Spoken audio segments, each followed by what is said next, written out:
Welcome to the Fantasy Golf Bag Podcast, presented by FantasyGolfBag.com, your number one source for the most in-depth PGA Tour analysis in the daily fantasy and sports betting world. Each week, our experts will discuss everything you need to know, from the course preview and key stats to top plays, fades, and strategies.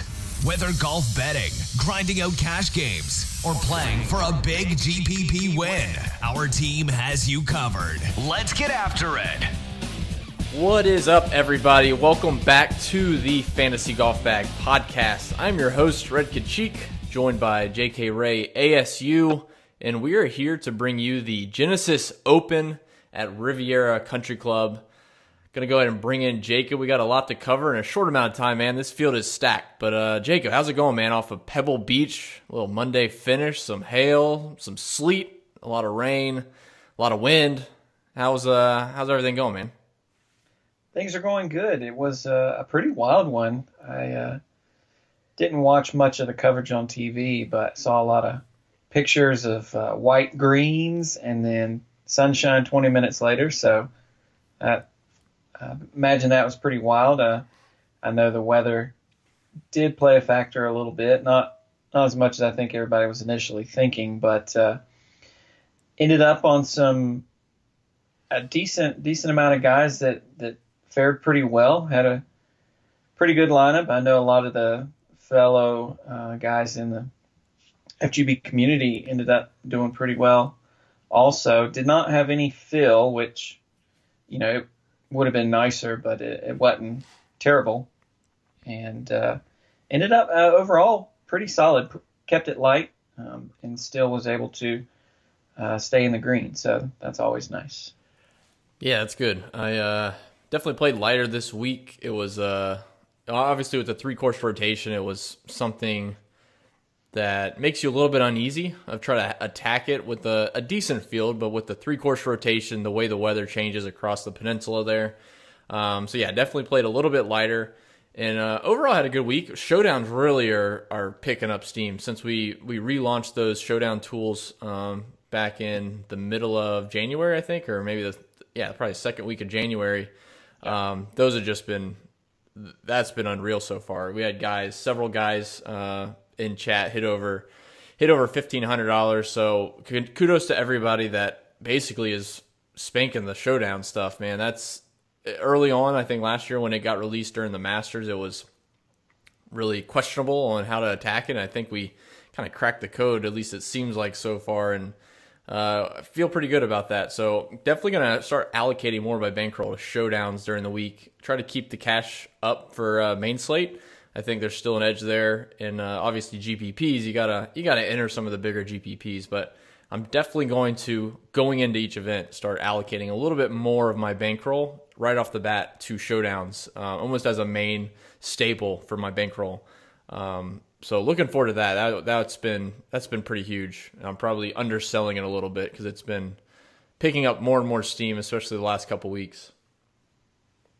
Yeah, I think. Like you said, as far as sort of cracking the code, I mean, that it can sound boastful almost, but I still don't even think that does it justice. I mean, yeah, the tool is, the strokes gain tool is just so intuitive. It really allows you to narrow it down to exactly what you're looking for. It's very user friendly. I mean, I think everybody has done really well with it, and you know, I really didn't think that much of Showdown. I just wasn't a huge Showdown guy, and you know, I just put in a couple smaller ones and had lineups that were just doing really, really well. Had I played them in some bigger tournaments, I certainly would have taken down quite a bit more. But now's your chance. Yeah, exactly. So, like you said, allocating a little bit more just for that in advance. Because I think often, this will be the last thing I sort of say on it. I think often Showdown is a tool, or is something that we view as sort of salvaging your week. Let's say you're not having a great week, or it's kind of middle of the pack. Showdown is just another It's like a way to chase almost if you start off bad. Yeah. Exactly. And I think if we change our mindset on Showdown and we think of it as an opportunity as opposed to something that we use to chase, especially with what we have at the Fantasy Golf Bag website for Showdown specifically, I think we adjust our process a little bit, our bankroll and allocation, and I think that we just continue to crush with the Showdown tool. Yep. Yeah, absolutely. Yeah, that Casey birdie on the last hole was kind of a small dagger at the end. I think was up a little over. I think it hit everybody too. Yeah, most people for sure. I think it was a little over 2K just on the Sunday Showdown. Like I said, with some of the tools, it was obvious Phil Mickelson was a really strong play, and Casey was the fade. It was pretty evident. And I was hanging in there overnight. You had to sweat it a little bit. And, I really just thought he would just, coast in. And 18 really hasn't been playing that easy all week. And he was able to make birdie and lose by like half a point or something stupid. So end up getting second in that, but not awful. But like I said, it's going to be definitely a staple in some bankroll management each week.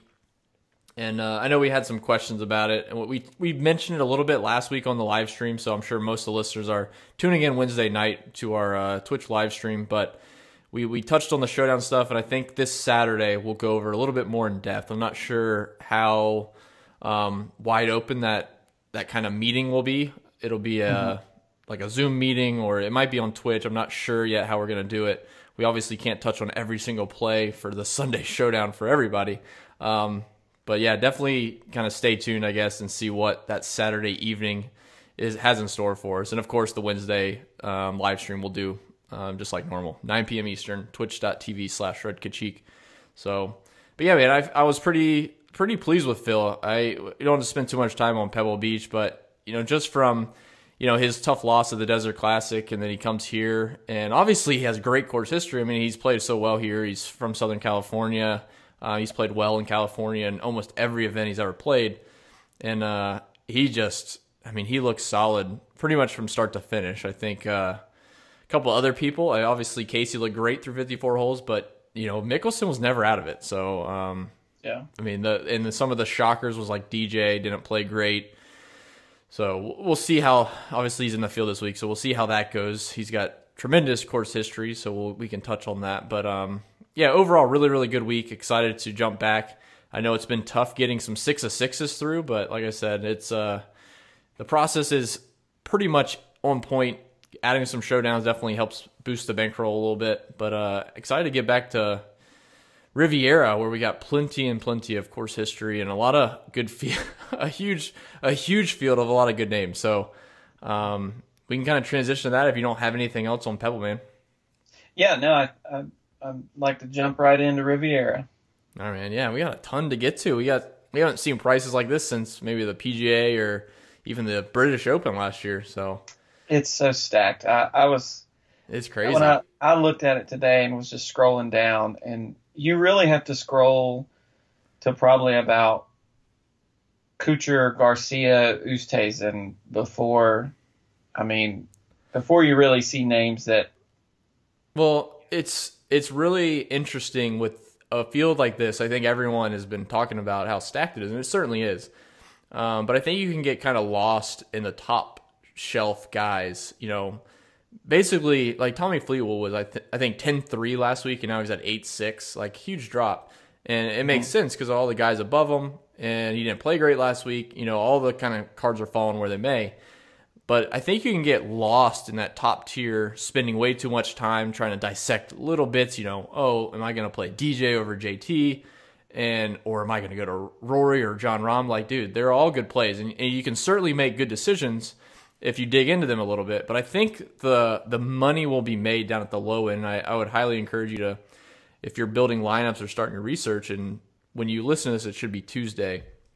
But I would encourage you to start kind of that low 7s, maybe high 6s, and see which guys stick out to you as guys you're definitely willing to play. Like, almost force yourself to throw 2, 3, 4 guys into your pool that are around 7K, and that kind of helps you build up towards the 10K guys, because you don't want to just go throwing in DJ or JT just because they're the highest priced guys, and then you end up, oh, well, I'm stuck down, 6,400. I'm kind of in a pickle here. And there's some decent names even at 6,400. But the point is, I think the field is so stacked where you could waste a lot of time just nitpicking the top guys. And I think if you want to be really successful this week, if you can nitpick the value guys around 7K to 6,500, we'll say, that's where you can get a significant edge, because most people just will, look to common names that they've seen recently, or they'll just look at stats over the last couple events and see who pops. But you can definitely spend some time down there, and I think you'll come out a little bit ahead as far as expected value. Yeah, no, I agree. I think there are a lot of options, like you said, in that range. And, the method that you use often where you will start down there, or you'll pick your high guy and then you'll immediately go down to this area and go ahead and fill in some guys that you're comfortable with. Then it's not between, a 6,400 and a 6,900 guy that you're trying to figure out. It's, do I go with Matt Kuchar or Cam Smith? It's a oh yeah. Psychologically, it feels like an easier choice to make when have more left over. So certainly worth considering that. But like you said, a ton of options down there, and I do agree that's where make or break. I just know, Tony Finau's at 9,100. We'll use that as like a baseline up to DJ at 11,400. DJ's priced pretty accurately, or not accurately, but average. We'll say that's about his price every single week, regardless of the field strength. And I heard, several people sent me messages earlier today about, wow, this field is loaded. Where are you looking up top? And I started going down that rabbit hole of like, oh, DJ versus JT, man, that's tough. And then, well, I like Rory there. Wow, that's tough with those. Oh, wow, Rahm's right. Oh, Bryson. Oh, Tiger's down. Oh, Bubba. Dude, you can get lost quickly. So I think at least early on in the week, spend some time on the cheaper guys and get your pool set around those, and then figure out what salary you have left, because it'll be, you're splitting hairs on some of these guys as far as like what you're basing your decision off of. But yeah, the cheap guys will make or break you. If you're falling on some chalky name and he misses the cut, it doesn't matter if you pick, the first, second, third place guys, you're not going to do pretty well this week. I think there'll be a much higher 6-6 percentage this week. Yeah. So we'll go ahead and jump into the golf course. Again, this is somewhat like last week, even without the course rotation, but as far as like the standard, a somewhat traditional golf course, it's going to be played at Riviera Country Club. It's in Pacific Palisades, California, just west of LA, in southern part of California. The greens are going to be Poana, so it'll be similar to what they saw last week. It'll be exactly what they saw last week.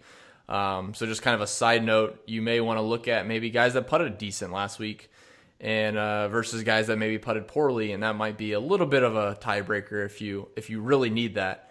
I don't think you need to get that nitty gritty, but I think there is something to be said. Guys don't play Poana that often, so when they play like the week before, and then they get to play it the week after, you can see who liked it the most last week, and that might be a good tiebreaker. So just kind of keep that in mind. So like I said, Riviera, it's a par 71. It's 7,322 yards. There is a little bit of elevation change. So there's some tee shots. I think like number 1 or number 10 has a pretty significant drop. So 73.22, it probably won't play like that, but I did hear that it's pretty soft out there. I think they did get some rain. So I am looking to get some guys that was some significant distance. I'm not really targeting bombers. I'll get into stats here in a second. But I think that length will be a little bit of an advantage this week, even as tough as this golf course plays tee to green. So how tough does it play? So last year, this course played to the 9th most difficult on tour, 71.76 stroke average, so 0.7 strokes over par on average. It had the 6th lowest birdie average at 3.04, and the 7th lowest birdie or better average, which kind of falls hand in hand with birdie average at 17.5%. Going down the list, driving accuracy was pretty much standard across the tour, so guys will be hitting Drivers on some holes, there's some shorter holes, they'll probably lay up. So the average right around 290. Driving accuracy and green regulation. This one popped out to me quite a bit. So driving accuracy was the 5th most difficult on tour last year at 52%. And the green and regulation was the single most difficult on tour last year at 53.49%. They are smaller greens, and obviously with the length at a par 71, they probably can have some longer clubs in. So, the 53% most difficult green and regulation doesn't really shock me that much. But it's definitely something to keep in mind. I think you definitely want to be targeting guys that tend to hit a lot of fairways and certainly hit a lot of greens. You don't want to be, I think that should be a primary stat this week is green and regulation. It probably should be every week, but a 53% green and regulation number, if you were hitting, we'll say 50% of your greens last week, dude, you're going to have a tough time here hitting 50% of your greens, and that's just not going to cut it. So, definitely looking at fairways, looking at green and regulation. Putting inside of 10 feet was the 4th most difficult on tour. I don't think I'm going to really weigh a putting distance inside 10 feet. I think just the Poana on these type of greens, it's just difficult to putt on regardless. So not really weighing any putting stats besides just eyeballing what kind of happened last week on the greens. As far as the tournament scores, so the last couple years, the winning score kind of ranges from 12 under par up to 17 and 15 under par, all the way down to 6 under par. So depending on the conditions, and we'll kind of check into the weather later this week on Wednesday night on the live stream. But yeah, we don't see, or at least so far, I don't see a ton of weather, at least Thursday. I see some rain, so if it does soften up, it'll play long. But I don't see a ton of wind. I don't see a ton of high gusts or anything like that. So we'll kind of stay tuned to that. Obviously, like we saw last week, it can change pretty drastically being so close to the coast. But I think overall it's pretty standard. Overall, my stats I'm looking at is birdie or better. Bogey avoidance, I'm kind of coupling those together for this type of event with the winning score hanging around 12 under par. And then fairways gain, green and regulation.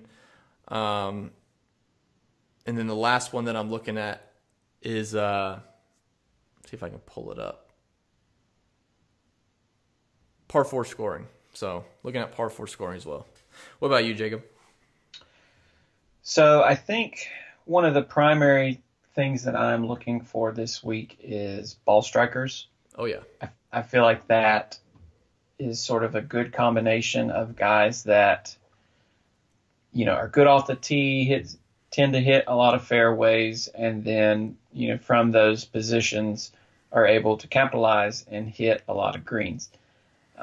So, the Fleetwoods, the Justin Thomases, Bryson, guys like that are what I'll be targeting. I am looking at par 4s as well, but I haven't decided if I'm going to narrow that down to the 450 and up range of the par 4s. I know that I think 7 or 8 of them are 450 or more.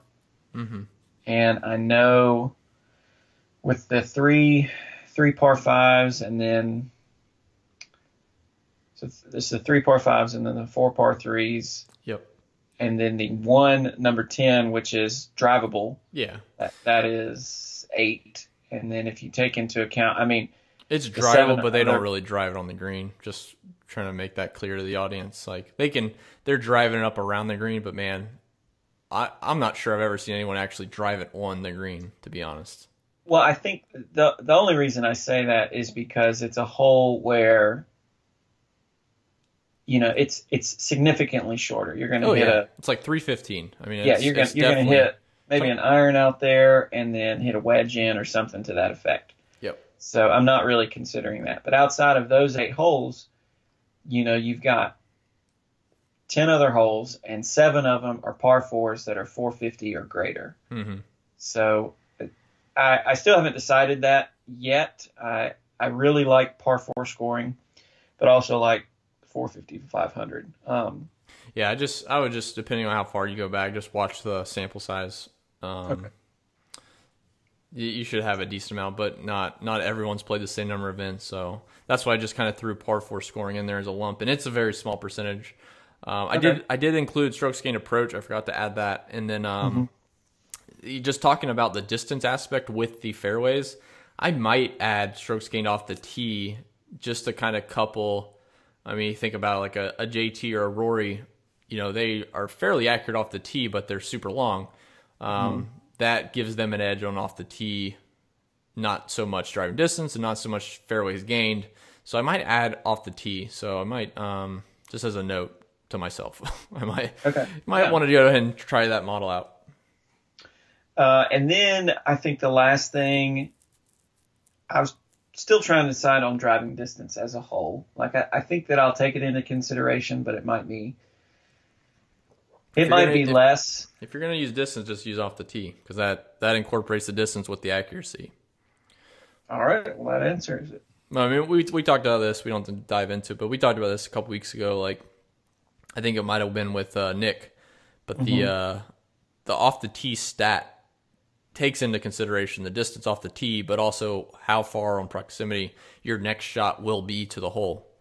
So obviously, if you drive at 330, but you have 200 yards in on the same hole, a guy hit it 300 but has 170 in. Obviously, you hit it 330 way offline, and this guy hit it straighter. So you get a little bit of a bump there. So I think that's more valuable. Some of the strokes gained tees I think can be redundant, but yeah, I like that off the tee one if you're going to use distance at all. It encompasses that accuracy. Okay, well, I will roll with off the tee then. Thank you. You're welcome, man. But yeah, I think overall pretty straightforward. It's like you said, it's a ball striker's golf course. I will caveat, I mean, we're about to get into some plays, which I have some comments for some guys up top, but this turns into a putting contest for sure. It's I don't know if this ranked as the lowest for putts on tour last year, but it was way, I mean, it was low, really low. So, I mean, you can't really control that. It's just, you're trying to get ball strikers, guys that have the best chance to, have opportunities for birdie, and they're not going to be in a lot of mistakes to try to get up and down for par. So, I mean, it probably sounds easier than done, but, yeah, I like I said, the putting is going to be an afterthought. Hopefully the guys you pick putt decent. Okay. So we can go ahead and hop into some names, and we'll kind of go down the list in this DraftKings pricing that we have. Yeah, let's do it. All right, man. So in the top tier, there's a couple names that I really like, and in cash, I'm not sure which way I want to go. I think your gut kind of tells you to go DJ. It depends on how the ownership shakes out. So again, we're going to talk about this on the live stream Wednesday night on Twitch. But DJ, even with that, he won at the Saudi Arabia tournament 2 weeks ago. He came back to the States and played poorly last week. Barely made the cut, ended up finishing 45th.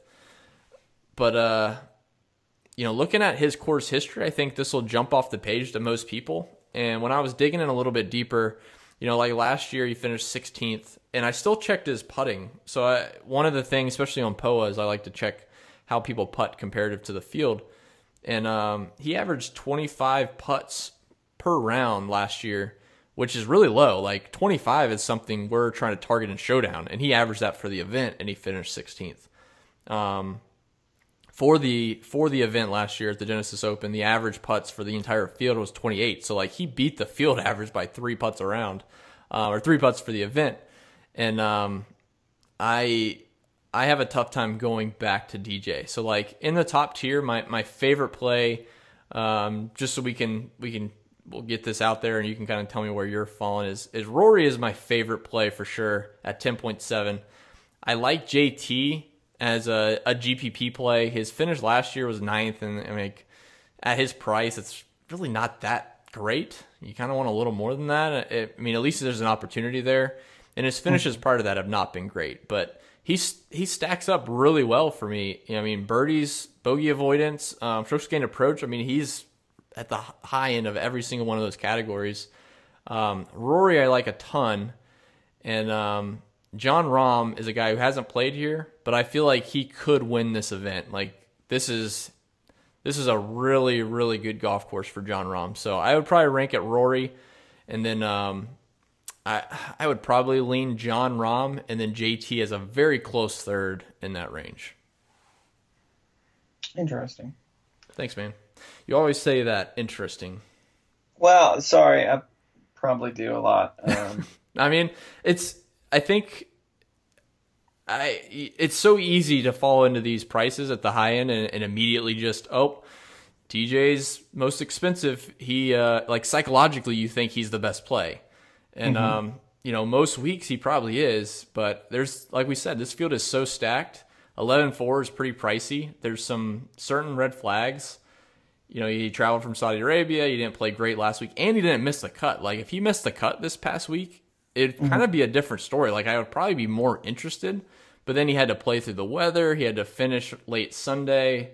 And then as far as the putting, that was just something I dug up, and I don't love that he gained strokes on the field putting and still finished 16th. So, I kind of feel good about that, but we'll see how it shakes out as far as ownership. If he comes in super low owned, then I got to jump back on DJ, and if he's like 12% or something. But I just feel like he's going to be over 24. Okay, interesting. So there, I said it again. So in this 10K range and up, Justin, JT, and Bryson are my 1A, 1B. Right now, I'm sort of... Dustin, JT, and Bryson? Excuse me. I said Justin. You did say Justin, then JT. Yeah, so JT and then Bryson are my 1A, 1B. Gotcha. Really probably deciding between them. I almost lean Bryson just because of the insane form that he has coming into this. His last two events at Riviera were, I think I saw a withdrawal, was that? Or a miscut? Yeah, he had a WD 2 years ago and then finished 41st last year. So he hasn't really played that well. Obviously, his form coming in is superb. But, yeah, I think he has an issue hitting fairways. And, hopefully he's driving a little bit better. But, just watching the event he won, man, he started spraying it right and left a little bit. So... I think that might be why he has a problem here some years, the 2 years he's played it. Well, I don't think that is a big enough sample size to say that he has had problems here, because we didn't see a full round in his withdrawal. I don't even know behind that, if he played one round and left or how that worked out. But then the other one, he apparently made the cut, but then finished 41st. In essentially his one time out. So I'm not knocking him for no course history. But when it comes down to JT versus Bryson, it's essentially form versus course history with good form also. So, I think JT is a great play. He finished ninth his last time out, 39th the year before. So it looks like he has improved, 3 years running all the way to a, T10 finish last year. And then, of course, he has been playing great as well. Started out the season finishing third and then 16th in Hawaii, third again at the Waste Management. So certainly worth considering. Okay. And then they're 1A, 1B, and then Rory for me is just under them. I've really got some interest in Rory. I think that he could be sort of the wild card. I know that he hasn't really pieced together he's had parts come together, like his iron play or his putter. He's always, been known as a good driver of the ball with that high draw that he hits and just crushes it. So I think that he might be sort of the swerve that people would not gravitate to in this range. I could see people going DJ, obviously, JT, Rahm. I think it could go everywhere. Really, it could be spread out. But I think he I mean, even Phil, because he just won and he's like on this torrid pace right now. I think Rory could be, hasn't Rahm already won this year? Nope. Okay. Nope. He's finished. He's been finishing inside the top 10 every single event. Okay, so of all those guys, Rory is the only one who hasn't.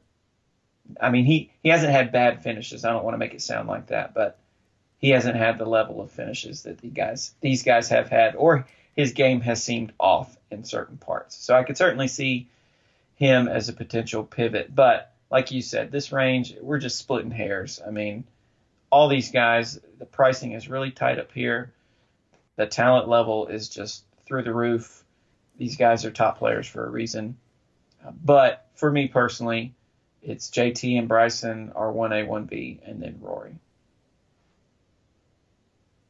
Okay. I mean, Rory finished fifth at the Farmers Insurance Open not too many weeks ago. Well, that's what I'm saying. He hasn't had terrible finishes, but outside of that fifth, what has he done?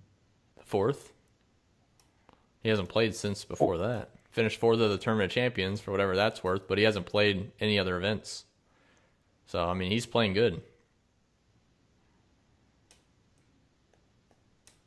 Okay. I mean, other guys. I like Rory. I like him. They've played more. I mean, John Rahm has played 4 events in the time frame that Rory's played 2. Bryson's played 4 events. JT and DJ, or JT has played 3. DJ's played 4, and Rory's only played 2. So, maybe from that perspective, people don't have the recency bias of seeing him. But I mean, his last showing, and I would kind of consider Torrey Pines. It's not really similar to this golf course, but from the driving accuracy with the distance perspective, I think they're somewhat related. And a 5th place finish there, it shows me a good bit. So I'm pretty excited for Rory this week. And like I said, this top end, I could give you pros and cons for every single one of them. I think the damage will be done down at the low end. Like up here, I'd be really surprised if any of these guys missed the cut. So, if one of them wins and maybe you missed it, then okay, that's fine. But like in a generic lineup, you're trying to build it pretty solid. You can't have a miscut at the low end. If you get the winner, but you have 5 of 6 and 10% of people have 6 of 6, you're screwed. So I just think, I mean, you and I could go back and forth on any of these guys, and I think most people will do that in their mind.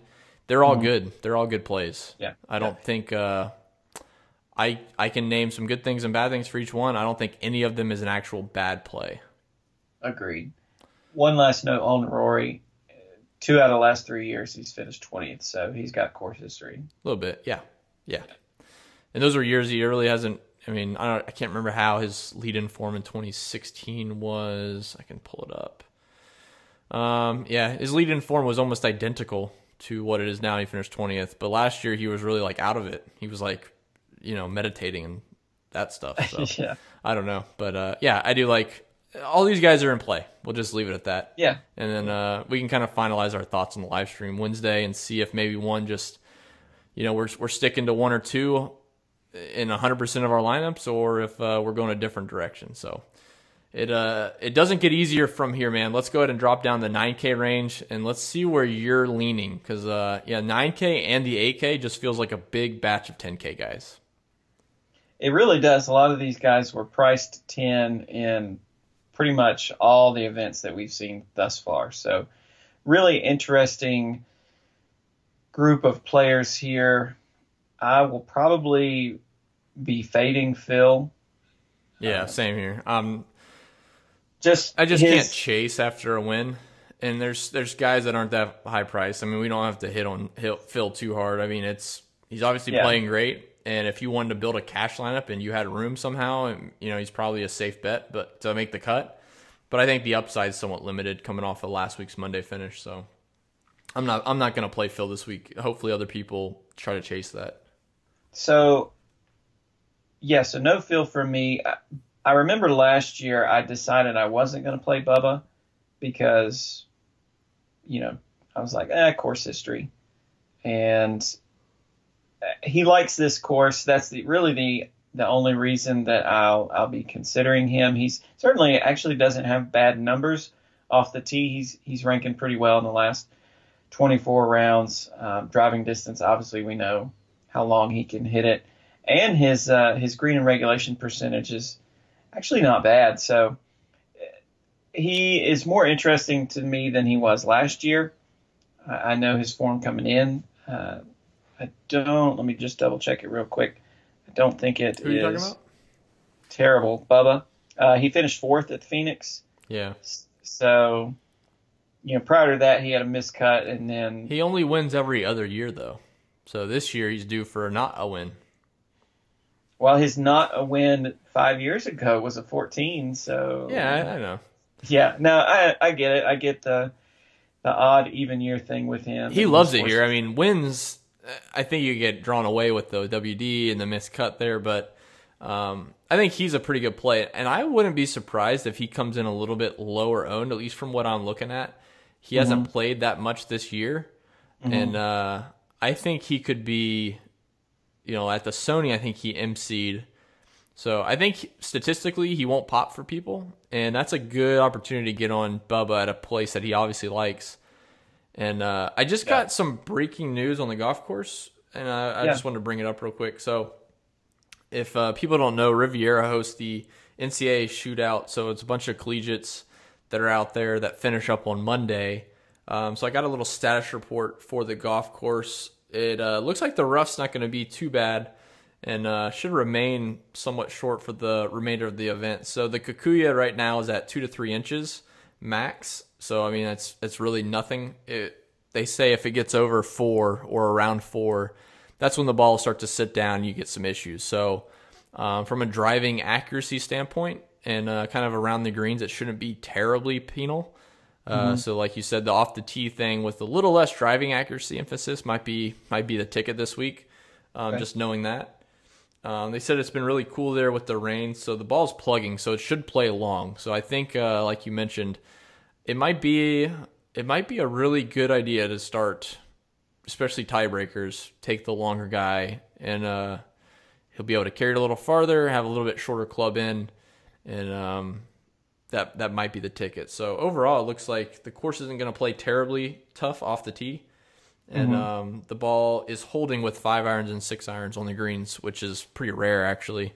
So I think, I think I might just take a little bit, like lower my fairways and driving accuracy down a bit and up the off the tee.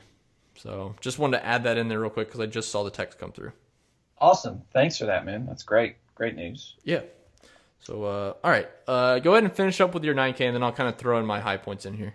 Yeah, so I'm going to fade Tiger also this week. I just think that this is a course. Now, granted, based on what you just said, driving accuracy might not be as big of a deal, and that was his knock for me. Yeah. Is that his driver has been pretty wild lately. I think he's still trying to dial it in. Now, granted, his approach game and his putting, can be off the charts, and that's the Tiger we all know. So,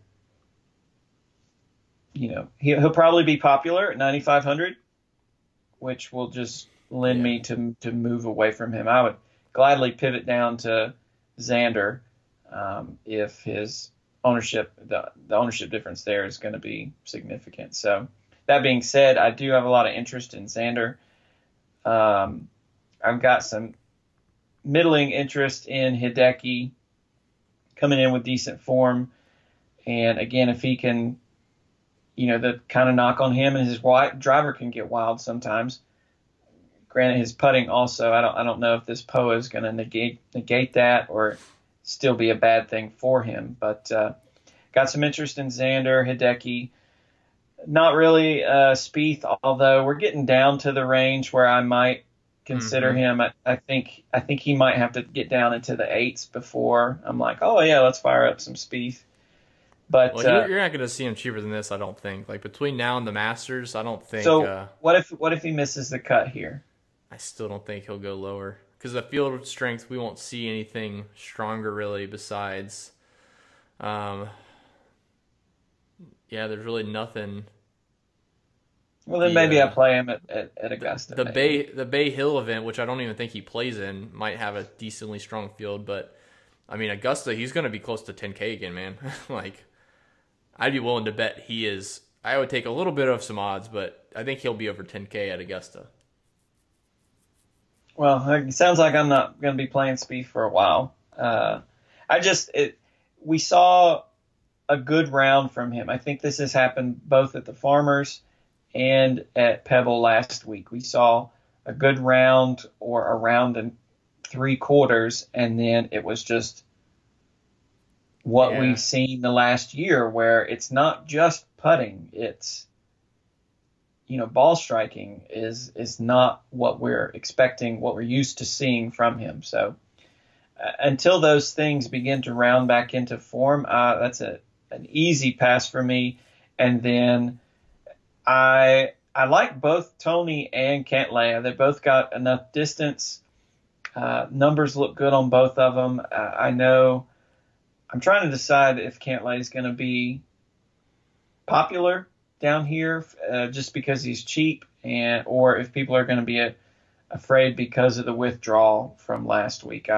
Nah, I mean, the withdrawal, I think everyone knows all those withdrawals are probably mostly weather. I mean, there was a dozen of them, so I think the best thing going as far as Cantlay's pricing is Finau's right there. So I don't see many people. If you want to go the contrarian route, I guess maybe play both of them, but I think it'll be pretty spread out. I don't see either one of them getting completely chalky. Honestly, if anything, maybe Finau. I just see a lot of people talking about Finau still. And I mean, Finau's great, but it's he's getting the overhype from last year, and he just hasn't done it yet this year. So the 9K for me, I am interested in Bubble a little bit, and Tiger Woods, I'm not sure on yet. I haven't really decided. I really want to play him. I'm not too concerned with the miscut last year. He hasn't played this event, like he hasn't played this golf course as far as like competitively since back in college and the 90s. So I like Tiger quite a bit. Like, he grades out so well on approach. All the bogey avoidance, like his short game numbers look great. I feel like he could scrape it around decent. Like, granted, last year when he played this event, that was early on in his little comeback tour. Like, he just played the Farmers, and I don't think he'd played great. Then he came here, and he didn't play great. I think he hit like 30% of the greens in round one. Something stupid. Like, just there's no way you can recover from that. But he's playing much better. I think Tiger can scrape around here. I think you'd be a little bit regretful to underestimate Tiger kind of going into this part of the season into Augusta. I think he'll be ready to go. So I like Tiger quite a bit. Again, you're trusting the player more so than what you read as far as stats and like reading his last couple of results or something. Like, I just don't see Tiger here to kind of half-ass it. I think he's going to play pretty hard. So I do like Tiger quite a bit. The two in the middle, Xander and Hideki, is tough for me. I'll probably sprinkle them in GPPs, but they're not like primary targets. And then at the bottom end, Patrick Cantlay, I'm going to play quite a bit of. I think he'll be the one that either, sinks my ship or I find the buried treasure or something stupid. But yeah, Patrick Cantlay, man, is 9,000. People probably will go to Finau, I think. And if it flips around, then I'll have to readjust or something. But I think Finau at 9,000 is just too cheap on this golf course. Basically his home course. I like Cantlay a ton, man. Okay, cool. Yeah, no, I like it too. I like Cantlay a lot too. I just sort of on the fence. It's super tough. Like I said, it's just tough at this high end. So we can try to whittle our way down to the 8s, and then once we get to the 7s, actually different than most weeks, it thins out in the 7s, ironically. So we can kind of go ahead and hit on the 8K range. All right, start it off for us. All right, man. So there's only a couple guys that I'm really, I wouldn't say I'm in love with, but I'm definitely interested in. The first one is going to be your favorite, Mr. Cameron Smith at 8,400, man. So I'm kind of skipping past the popular guys. Like, I think Leishman and Casey will be somewhat popular. But yeah, Cameron Smith just continues to play really well, ball striking wise. Everything looks great. The Fleetwood, I'm willing to give another try. 8,600 obviously is too cheap, and last week didn't play well. I think he'll be low owned, so I'm definitely going to have a fair share of Tommy Fleetwood. He'll probably be higher owned for me than Cameron Smith, but Cameron Smith would be my second favorite in the 8K range. Kuchar is gonna be tough for me. So his course history is like up and down, but everyone knows how great he's playing, right? Like he's had 2 wins in his last 4 starts, or 5 starts, whatever it is, since the RSM. Or what the heck did he win in the fall? Mayakoba. Yeah, Mayakoba. Thank you. Charles Howell won the RSM. So, I mean, he just grades out spectacular. It's like DJ numbers to me. So I think people will go to him at 8,500. I don't think it's a bad play, but again, this field is so stacked, you can't really go wrong with too many people. So I'd rather just kind of go around him. 8,600 Tommy Fleetwood and 8,400 Mr. Cameron Smith. And that's probably where I'll end up. I might sprinkle in some Adam Scott. I'm not sure yet, but I'm really just focusing on that mid-tier. So I don't want to sound redundant, but Fleetwood, Kuchar, and Cam Smith were like my 3 favorite guys in this range. Yeah. Great minds, I guess, something like that. But, and I will say, like, just real quick, like, I'm not sure how many lineups going to build this week. With the stacked field, I'm really tempted to play many more MME type events, like, throwing 50 lineups in the $5 or whatever they have for the Drive the Green, or 100 lineups in something. And just try to mix and match as many of these guys as you can, because they're all really good plays. And that might be one of the strategies as far as GPPs goes. So I don't want to make it sound like they're not good plays, but just going down the list, if you're really trying to be critical, yeah, Fleetwood, man, stands out in Cameron Smith. So I'll let you finish, but I just want to point that out. It's not like those other guys are bad plays for sure. Yeah, so I'm a little bit more bullish on Scott than you, I think. I like his form coming in. I mean, he missed the cut on the number last week, which is kind of terrible. His putting obviously reverted back to normal Adam Scott putting. It's POA. I mean, you got to give him a little bit of a break. Yeah, I mean, the best putters can putt bad on POA. But we're going back to that, so okay. I'm sort of indifferent. His ball striking obviously is world class, and his tee to green approach, all of those things is what we're looking for. This price, affordable price, got pretty decent course history coming in. Certainly, he's someone I'm worth considering in this range. But like you said, Fleetwood, Kuchar, and Cam Smith are kind of the guys I'm focusing on. I've got some very, very minor interest in Oosthuizen, but... Oh, he's going to withdraw. Yeah, I mean, I knew you were going to say that. Everybody's going to say that. Oostie's going to withdraw. Did he bring his mattress with him? Yeah. Name the number of anecdotes. And then the next thing you know, he's going to finish like T2 or something at 6%. Yeah. Yeah, it's hard to ever not play Louis, to be honest. Like him with Brandon Grace, I think is tough. Louis always interesting. Just don't play the Millie Maker for the U.S. Open and then put 150 lineups in and play Louis in 100. Yeah, that's never good. That was not fun. That was bad idea. Bad idea. So for Oosthuizen, he was actually one of the names when I was scrolling through this early on today that stood out the most to me, just on a price basis. I was like, man, I can't believe Oosthuizen is, only 8,000. He has played one event this year at, I think Dunhill, or it may have been Abu Dhabi, and he finished 4th, but doesn't have great history at this course. He hasn't played in 6 years, and then he missed the cut. So, form and course history there's not a lot there. Essentially, you're playing him because you know he's a good player, but yeah, he's not going to be a strong target. But I'll probably have a piece of him in some GPPs. Yeah. Sergio is the worst one for me, man, because I'm really bullish on Sergio this year. I mean, last year he played so bad. He made a 15-13 at the Masters.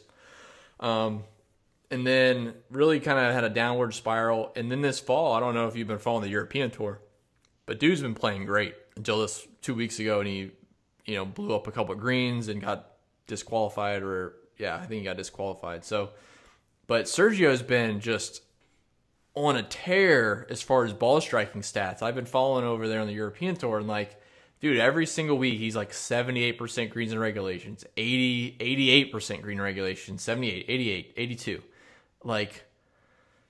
Gosh, that always calls out to me as a guy that, has the potential and the upside. Mm-hmm. So I'm definitely going to play some Sergio. The course history doesn't look great, but man, I've been waiting for him to come back to the States. It sounds so stupid because I'm sure I'll play him quite a bit at the Masters, but I've been waiting for his first event back, and it stinks that his last one was a disqualification over there in Saudi Arabia. But dude, he's been playing really, really good. So I've been wanting to play him. I'm gonna have to. I couldn't miss it if he comes back and wins his first event back in the States. So I'm definitely playing Sergio this week. Well, and his course history isn't that bad. I mean, he had 2 years ago, he finished 49th, made the cut. The year before, he missed it. Prior to that, he had 2 fourths and a 13th in a 4-year span. So, obviously we're going back 6-7 years to look at that, but he's got some history here. Yeah. It's good. If anything, obviously the DQ is going to have his ownership down in this price range. Coupled that with all the other guys in this range, I like it. Sign me up for Sergio. Yeah, I don't want to speak too soon, but I want to dig back into some of his driving accuracy stats from the last couple of events. Like I said, his green regulation numbers are just ridiculous, but I just want to check a couple things, and if it checks out, man, at 8,200, he might be one of those you just lock in and you expect he's going to finish top 20, and at 8,200, a top 20 is crazy. He should be 10K if he came in with some US form. So I won't have to dwell on that too much. I might bring that up on the live stream Wednesday, but man, I've been waiting to play Sergio. Why has he got to get a disqualification? I don't know if that helps or hurts, but okay, let me just give you this real quick. Yeah, go for it. The European Tour stats. Off the tee, he ranks 16th. Approach, he ranks first. Yep. Tee to green, he's 9th. And let's see. Putting isn't great. His, I think 3-putt avoidance is pretty decent. Scoring, has the 9th best scoring average on the Euro Tour. Yeah, man. He's been playing good. That might encompass a lot of, what he's been doing mostly over there. But tee to green and approach off the tee. Yeah. Yeah. Yeah. I might just bite the bullet and I'll just take a shot on Sergio. There you go. Go heavily overweight. We'll see. Because he shouldn't have much ownership, but we'll see. We'll see how the rest of the week shakes up. Like I said, this is Monday. Still early. We'll get some ownership feels, but yeah, he was one that would kind of bother me if I don't play. So I'm definitely playing him, but maybe I just go crazy. We'll see. Okay. So let's hop down to the 7K, and we're almost there. The 7K really kind of starts to thin out. I mean, really good plays, but definitely not as loaded or as heavy as the 8s to the 10s. So where are you kind of looking down here in the 7K range? Are there any guys that we can count on to make a cut? I think we have a lot of options down here, and whereas the 8, 9s, and 10 up range certainly had a lot to digest.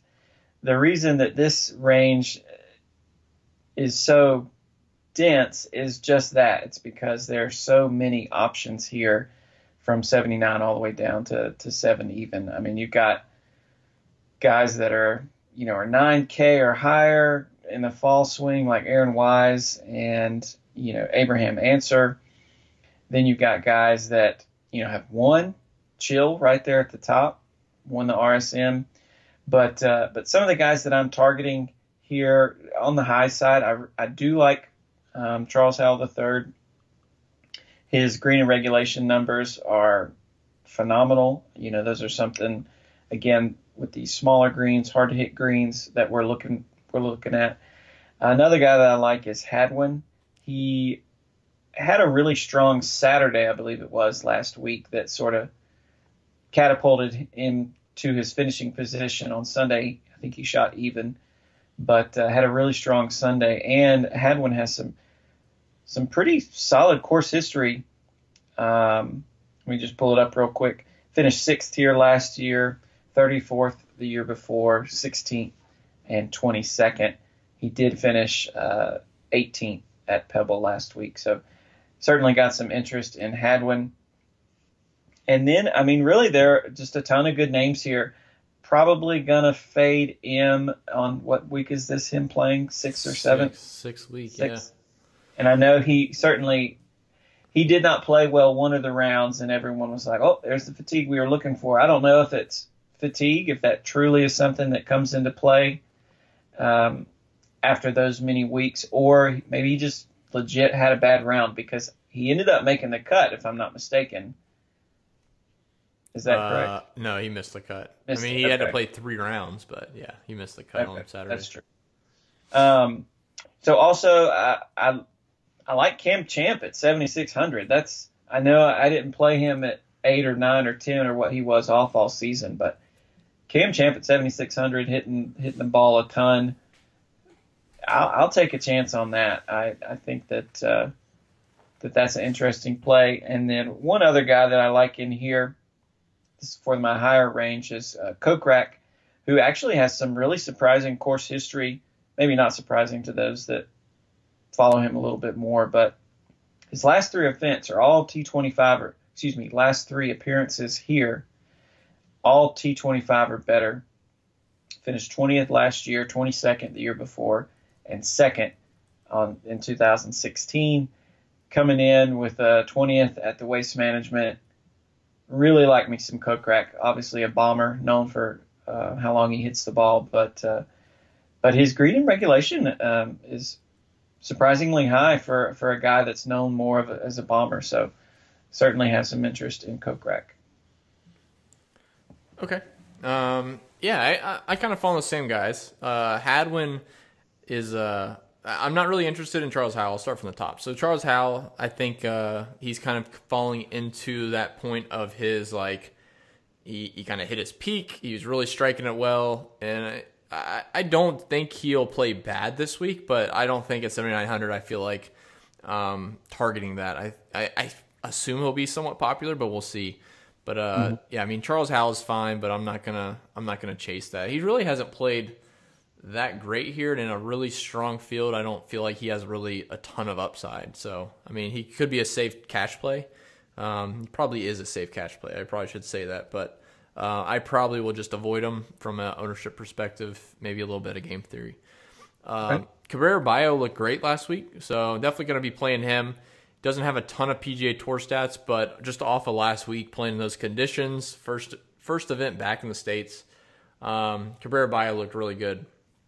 22nd may not sound great, but I think, he started off the term really well, got his feet wet in competitive golf for the PGA Tour, and he played decent here last year. He finished 26, so if he finished 26 again this week, I probably wouldn't hate it. I'd probably take that right now at 7,800. He also had a double on 7 on the last round, so he was making a move on Sunday and then doubled a par 3, so that kind of shook him a little bit, I think. But he was playing really well up to that point. So I think he'll continue that. He's a super good ball striker, very consistent. So yeah. The Hadwin call is interesting. I do like Hadwin quite a bit, and I played him starting at the was it the Waste Management, I think, after his second place finish of the Desert Classic. I played him at the Waste Management. The dude was like +4 through 6 holes, and I was like, wow, I just completely, I missed that one. I thought, he would continue his good play because, last year, the year before, I think it was 2 years ago, he won the Valspar, and he had played well at the Desert, and then he continued that good play all the way up to the Valspar. So I was like, okay, well, this is probably his stretch of time he plays well. Dude was 4 over through 6 holes or something. Then he turns it around. I think he shoots like 1 or 2 under for the whole day, and then he shoots like another 3 or 4 under, and then he ends up making the cut and finishing like 20th. I got it right here actually. He finished 44th. Is that right? Yeah. So he finished 44th, which was pretty good considering he was 4 over through 6 holes. So since then, man, and last week he played really solid, 18th place. Hadwin is a really good play, I think, on this golf course. The length concerns me a little bit, but he finished 6th last year here, so I feel like the upside is there for him. Going down the list a little bit, the Martin Laird one is interesting, and GBPs, I think he's fine, but I don't trust the course history. If you kind of pull that up, or if anyone listening pulls it up, it's 11th place, 8th place, and 9th place the last 3 years. His lead-in form was somewhat similar to what it is right now, but I'm all for course history, and I mean, hopefully, maybe he does play well and finishes top 10 or something. Maybe it's just a bet for a top 10. He's probably got long enough odds, but oh man, I can't. There's enough good names around him. I can't really count on Martin Laird at 7,600 for another top 10, but crazier things have happened, so we'll see. But I did want to point that out, man. His course history here is up there with the top guys, at least the last 3 years. And then going down the list a little bit, Luke List, I'm definitely playing. It pains me to say, but I mean, he's still striking it so well. Ball striking wise, he's one of the best on tour. So definitely going to be interested in some Luke List. The only other one that I was going to play from down here was Kokrak, and you kind of touched on that. Champ as well. Did I mention Champ? No. Yeah, Champ is getting to that price at 7,600. You gotta pull the trigger on Champ. I think he obviously has played this event or the golf course in college. The cool thing about watching golf on television is like you can look at stats and you can watch, look at his recent results and all that stuff. But seeing a player's mannerisms or how they play certain holes really helps. And we're not at a point yet with the PGA Tour that you can watch like every single player's round. It's like, hashtag watch the tape for football. If you could watch every player's round, like if you saw Hunter Mahan play the back nine on Saturday or Friday, whichever day he shot like 74 or something like that, you could tell he's lost and you wouldn't want to play him this week. But Cameron Champ started to find it a little bit Saturday. And then he played okay on Sunday. So Cameron Champ, I think, is starting to turn around just a bit. And like you said, 7,600 is just, I wouldn't say crazy cheap, but the upside is certainly there for him to finish like top 5. And I'll gladly pay that for Cameron Champ. Yeah. Are you buying the Sun King course history hype? A little bit. And I don't think it's so much the course history. It might be more of a time frame thing. Like, this part of the year he plays really well. And I look back at the recent years for him. Like in 2018, he came in with a missed cut and then he finished 16th. So he definitely has course history. He likes this place. But like last week, man, he played well tee to green. I think approach, he was gaining like 3 shots around on Pebble. Mm-hmm. So he's definitely playing well. I'll probably have a sprinkle of Sun Kang, but from what I've heard from Mayo and some other people talking him up, he might just be a pass, and I just wait for some showdowns. Okay. So, and there's some guys on that low end that are interesting. I'm not going to play Keimer, but you got Aaron Wise down there, 7,200. JB Holmes at 7,200. So those guys are definitely worth a look. So I wouldn't count them out. But if I really want to focus in this range, it's certainly the mid tier. Yeah, no, I agree. I stopped midway. But I do have some interest in some guys lower down in this 7K range. Yeah, go and lay it on us. I mean, they're in play for sure. I feel like they're sprinkles for me in GPPs. I don't think I'll get there in like, higher dollar 3 max or single entry stuff.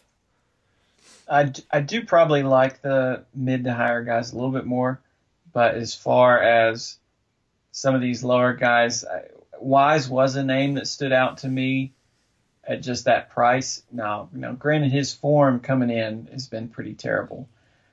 So certainly keep that in mind. But the talent that he has, being a winner on tour last year, is he pretty long off the tee? Yeah. So that's his whole game. Yeah, so certainly worth considering. I like Answer at 7,300. Mullinax, obviously a long hitter. He had a strong Sunday. I think he shot 4 or 5 under yesterday to end up finishing top 25 or something like that. So certainly he's interesting. And then going down a little bit further, Harold Varner III at an even 7K. Obviously, we've got Neiman down there at 7K. I think Neiman's going to be popular, but that's going to be a real easy fade for me just because of the way that he's been playing. I don't see him putting it all together at the type of course that Riviera is. So just a few tidbits there at the end. Again, a little bit more interested in this top end, middle range than the low, like you were saying.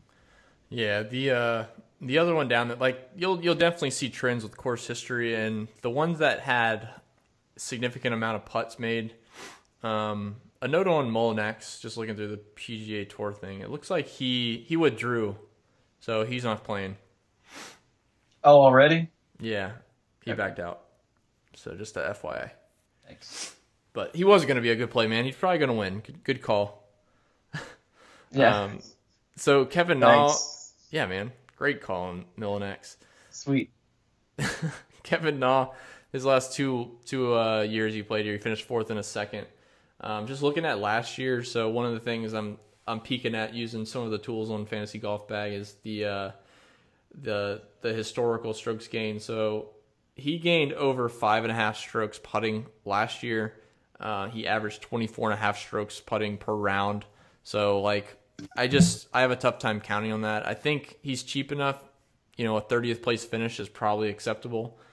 But yeah, when a guy putts that well and you see the miscuts prior, I think the putting was what saved him in those prior finishes here. So I would just definitely take a look at some of the putting splits at this event over the last couple of years. And if you see a guy that really just putted out of his mind, that's probably worth a fade. So Kevin Na is probably on my do not play list.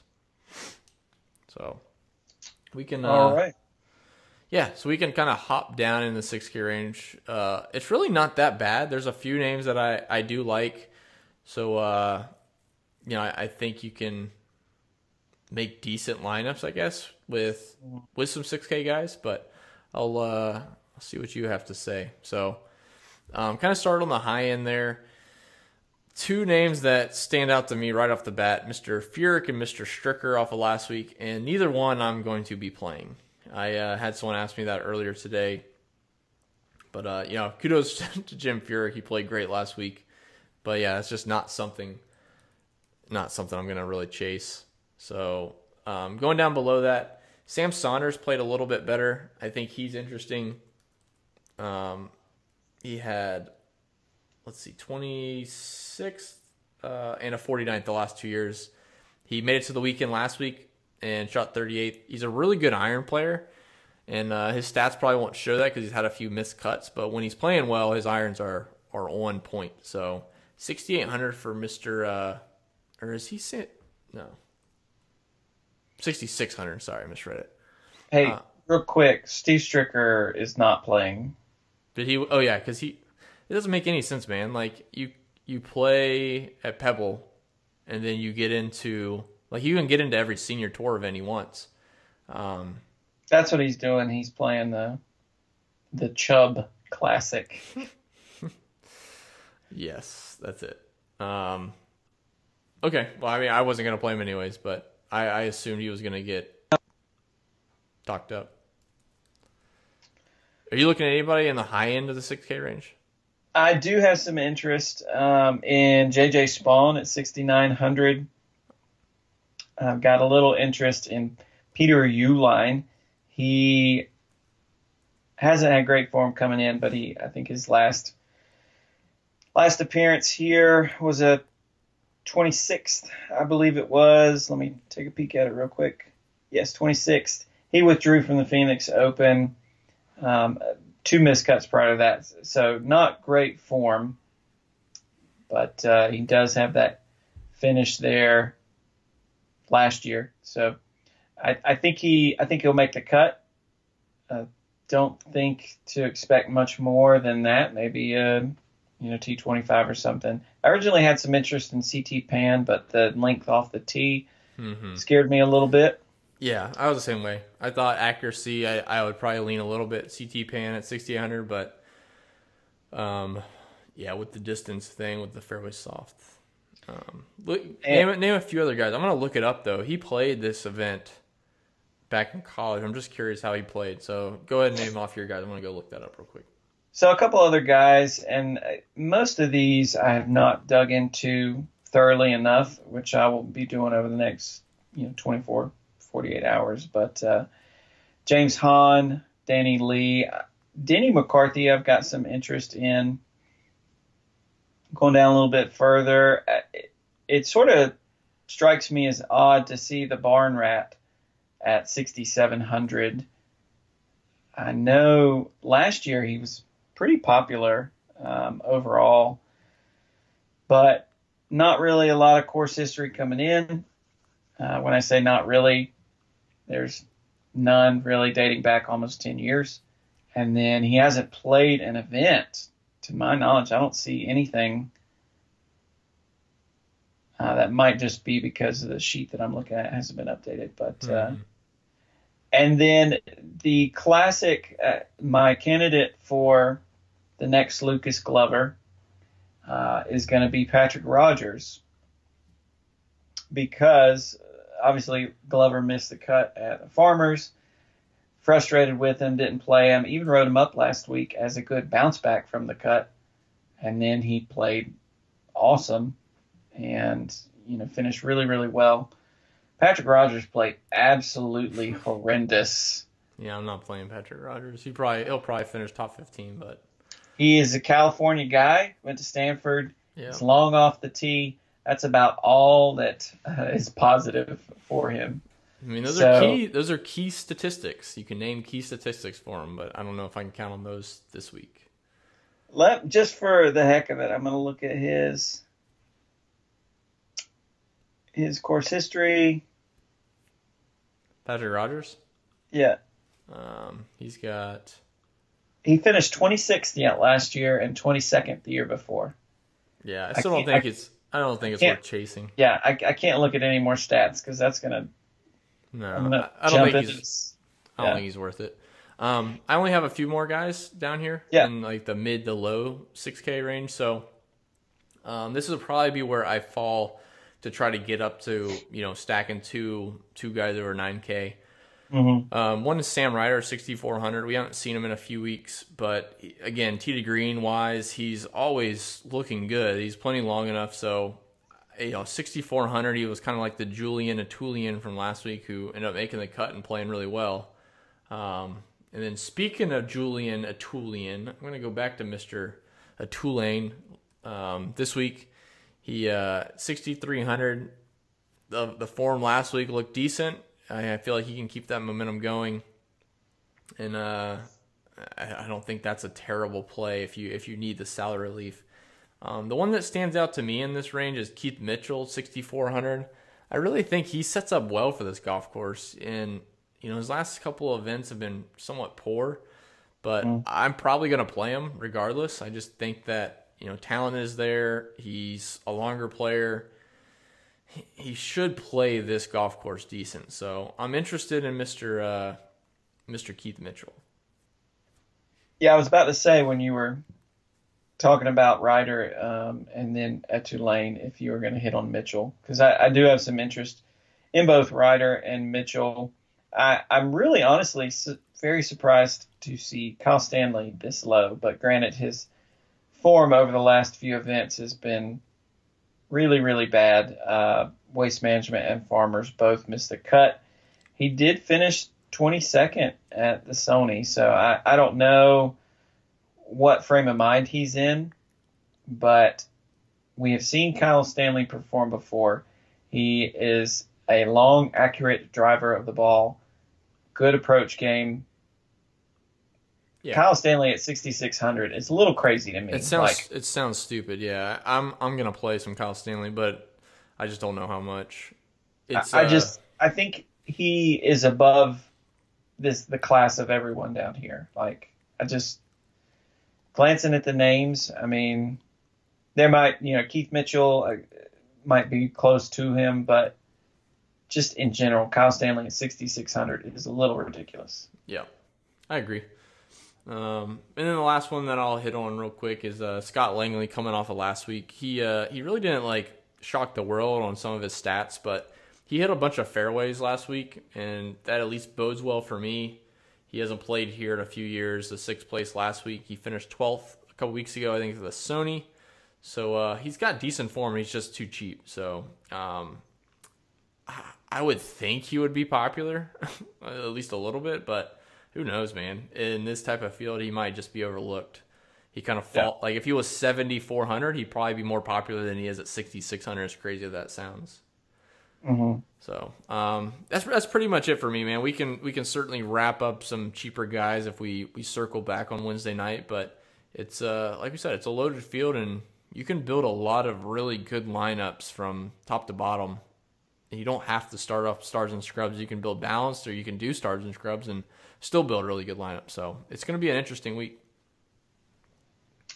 Yeah, no, I like it. I haven't decided which way I'm going to go with my primary build, but I think we went over a lot, and there's a lot to chew on within the next couple of days. So excited to dig in a little bit more, and certainly have some more for you guys on Wednesday at the live stream.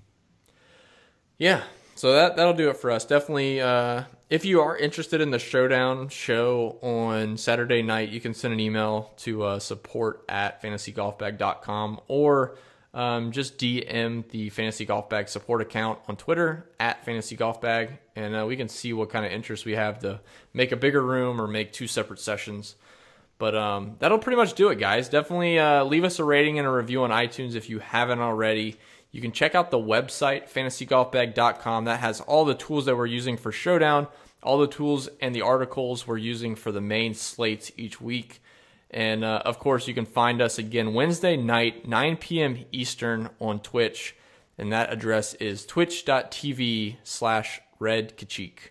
I'll actually be on the Pat Mayo Experience Tuesday, so keep an eye out for that. That'll have a video and an audio format. So if you just need more Fantasy Golf Bag, then check out Pat Mayo, the PME, so the Pat Mayo Experience podcast, and that'll be on iTunes, Spotify, and Stitcher, and all the good podcast places. So that's pretty much it, guys. We appreciate you tuning into the Fantasy Golf Bag podcast. I know there's so many podcasts and content out there, so we appreciate you taking the time to listen to us.